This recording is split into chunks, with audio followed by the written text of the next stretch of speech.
Hi guys, I'm Jack of All Trades, and today I want to have a look with you at the index effect. I want to look at the influence of the S&P 500 on the value of stocks that are part of the S&P 500. I made a presentation and let's dive into it to see how you can use it to your advantage.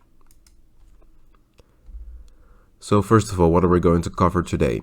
We'll have a look at what the index effect is. We'll look at the reasons of the index effect occurring. We will do a comparison of an index. And we will finish by looking at the famous example of Tesla.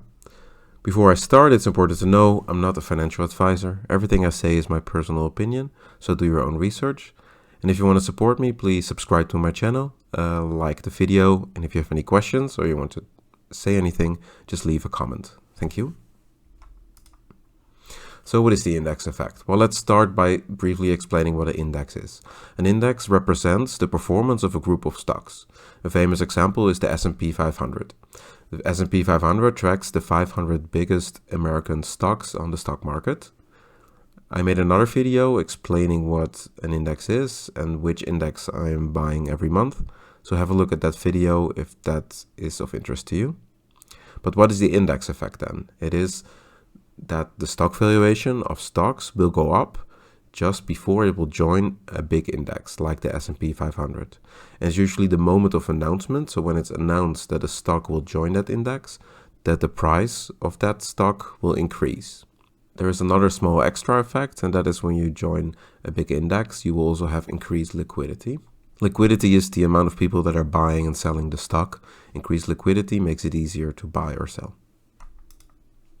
So what are the reasons for the index effect? Well, there are several. First of all, when you join the S&P 500, your company is more visible. It will get more attention, there will be more people analyzing your stock, and therefore there will be more buyers. Because there are more buyers, it's very likely that the price will go up. So that's one of the reasons that a stock joining an index is more likely to go up. Another reason is passive buying. When a stock joins the big index like the S&P 500, then index funds, ETFs, and other big investors are forced to buy that stock. So by joining the S&P 500, the stock price will go up because there's more people passively buying. Another one is active buying, but that usually happens just before it joins the index. This is because there's a group of people that want to capitalize on the effect just described. So because there's more people buying, trying to take advantage of the effect, the price will go up just because of this. So the effect is causing the effect. The last one is a more long-term effect, which is when a company joins the S&P 500, it will increase its credibility. And when the credibility is increased, it might be better for customers, it might be easier to get a good loan, and therefore the results might increase. So joining an index also has an effect on the long term. So let's have a quick look at an index comparison. You guys know what the PE is, the PE ratio. That's the price divided by the earnings.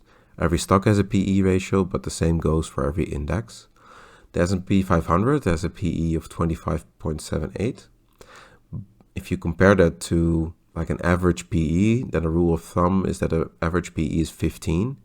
And when you look at the Russell 2000, which is 2,000 companies from America that are not big enough to be in the S&P 500, their PE ratio is only 13.15. So as you can see, joining the S&P 500 will make it more likely that the PE ratio of your company will go up and therefore the price of your company. It's important to note though that this is just the indication. It's not just the index effect. The S&P 500 has a lot of technology and a lot of other very good performing companies. So because they're performing well, the valuation is higher. So don't think this is just the index effect. It's just the indication that it might be there. This is probably the most famous example of the index effect. At the 17th of November 2020, it was announced that Tesla would join the S&P 500. If you look at the graph on the bottom, you can see the price on the 16th of November. And starting from there, following the green arrow, it went from 136 to 294 within a couple of months. Less than 2 months, actually. So this is a very clear example of the index effect occurring.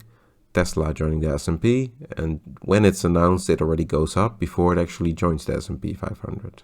So hopefully this video explained to you why sometimes when a stock joins an index, you will see the price go up starting from the announcement.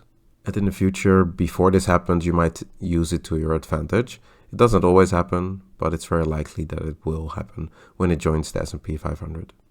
I hope this video was useful to you. If you liked it, then please like the video. If you want to see more videos in the future, topics like this or other topics, for example, how my portfolio is doing, then please subscribe. And if you have anything to say or just want to support me, then please leave a comment. Thank you for watching, and I hope to see you next time. Bye bye.